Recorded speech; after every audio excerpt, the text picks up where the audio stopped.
A very good day to everyone who's watching this. My name is Fidelia Margaret Francis, and today I'll be explaining the treatments of post-traumatic stress disorder, which is commonly known as PTSD. So, what is PTSD? PTSD is basically a mental disorder that occurs to a person after they experience a traumatic event in their life. And this commonly affects people which undergo a traumatic event over and over again in their lives. The symptoms of PTSD may vary from person to person, but here are four common categories of the symptoms, which are intrusive memories, avoidance, negative changes in thinking and mood, and the changes in physical and emotional reactions. Intrusive memories are when a person suffering from PTSD commonly face the same memories again and again, which means it affects their daily life and they can't continue or carry out their daily activities because of these disturbing thoughts that occur. The next is avoidance, and this is when a person slowly starts isolating themselves and they disengage from their surroundings. They show less interest in their hobbies and whatever they used to love to do last time. The next is the changes in thinking and mood, which are negative. This is dangerous because it can commonly lead to depression and anxiety because their thoughts are negative. And an experience of a negative change is when a person starts blaming themselves for the incident that has happened in their life, and this leads them to suicidal thoughts eventually. Lastly is the changes in physical and emotional reactions. This doesn't mean only negative changes. This could also mean different changes at all. Like a person could have been a totally different person at one time and now they are a totally different person after the incident, and you may wonder that this is not the person I met earlier.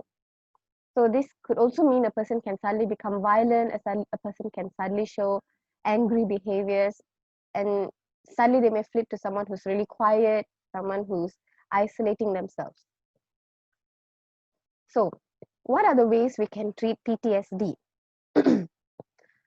The first is by psychotherapy, and this is usually done by professionals like therapists.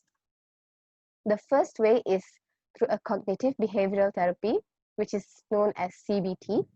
This therapy is used to address the negative thoughts that occur to them after the traumatic event. As a person suffering from PTSD, they may be having negative thoughts that occur commonly and recurrently.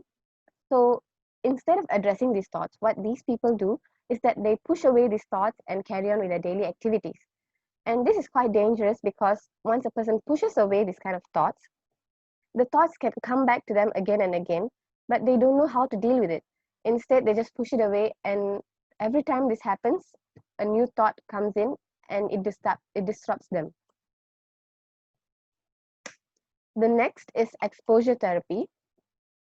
And unlike the earlier therapy, this helps the patients to overcome their fear and anxiety. So exposure therapy is conducted in 4 different ways, which is the in vivo exposure, imaginal, interoceptive, and prolonged.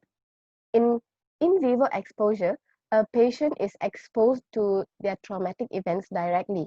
For example, if a patient was raped earlier in their past and this causes the trauma, that patient may be led back to the venue or the place where the incident has happened, or maybe the person is asked to go back to the event to think of it again, directly accessing the event. The next is imaginal exposure, where in certain situations, like maybe drowning, for example, a patient can't obviously be brought back to the sea or the place of incident for them to drown again and experience what they're going through. So the therapist comes up with another idea to bring back the similar fear and anxiety that they're feeling due to the trauma, maybe by a different way. So by going through that exposure, they learn how to overcome the emotions. The next is interoceptive exposure, where a patient is feeling the trauma, but instead it manifests into something physical. So in interoceptive exposure, the therapist helps the patient to overcome their physical manifestations of whatever they're going through. Maybe it could be a panic attack. So by going through this exposure therapy, they may learn how to overcome and deal with the panic attacks. The prolonged exposure therapy is a combination of 2 or more of the above exposures, and therapists will know how to combine these exposures in their use of the therapy. So the previous therapy and the previous psychotherapies taught us how to overcome the fear and addressing the thoughts.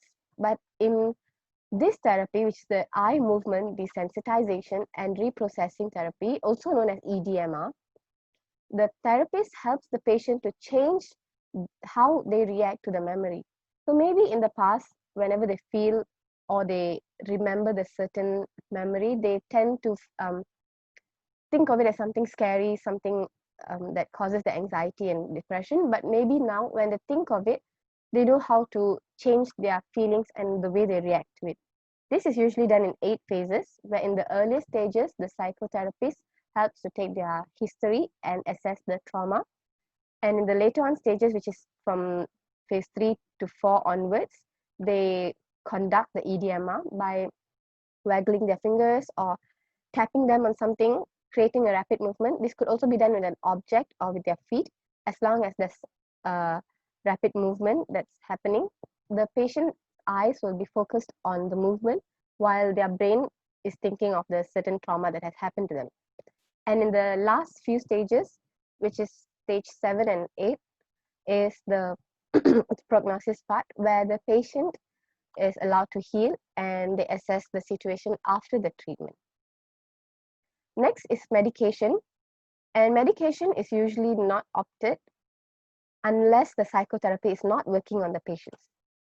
So the first one would be antidepressants, where selective serotonin reuptake inhibitors, commonly known as SSRIs, are usually used. So serotonin is the neurotransmitter that causes the happiness in the body. So when people are undergoing depression, PTSD, or anxiety, their serotonin levels decrease in their body, and these antidepressants help to reuptake the serotonin to make them feel better. Some examples are sertraline and paroxetine. The next is prazosin, which is an alpha-1 receptor blocker. Alpha-1 receptors are receptors that cause vasoconstriction, which may lead to hypertension. So when blocking these receptors, it causes vasodilation and reduces the rapid pulse and the hypertension. This also concurrently reduces insomnia and nightmares. However, due to a recent study, prazosin is less commonly used because of its less beneficial values over placebo drugs. The last way to cure and help treat PTSD is simply by giving the patients coping and support mechanisms. The first one is by support groups. Support groups are not commonly known in Malaysia, but there are support groups available, and we are to discover them with the internet and technology that we have these days. So through support groups, a patient may feel validated and they get social support, because what we go through and what they go through are totally different emotions. So we may not be able to understand them completely because of the trauma they've been through. So by going through support groups, they are communicating with people from the same background, the same emotions, and they may be able to help and learn from each other through the support group and the communication happening there. The next is by breaking the cycle. This cycle refers to when a person is having the same and concurrent thoughts again and again. Instead of if they don't know how to deal with it, they could take a short break by maybe having a new hobby. So their mind is focused on something new instead, and they're occupied on developing that hobby, on like watching videos or learning how to take something beneficial out of it. Breathing exercises and taking a walk is also very calming for the person, instead of thinking of the same memories that caused the trauma. And lastly is by staying connected. This is done by all of us together, where we keep in touch with our friends and families who are suffering from PTSD and help them to share their burdens, share their emotions, and share their experiences with us, so that they feel that a weight is lifted off their chest. And faith leaders also play an important role in this, as they help the patients to go through their religious or their faith and help them strengthen that religion within them. Because some people may feel that they have lost all hope in humanity and they have no one by their side. So at this time is when they depend on religion and God. So that's where faith healers come in important. So to conclude, there are many ways to treat PTSD, and here are the three main ways we can help these people, which are through psychotherapy, medication, coping, and support. So let us all work together and help our friends and families who are suffering from PTSD to help them cope with it and reach out with them together to so that we prevent them from going to something worse like depression and anxiety. That's all from me. Thank you very much.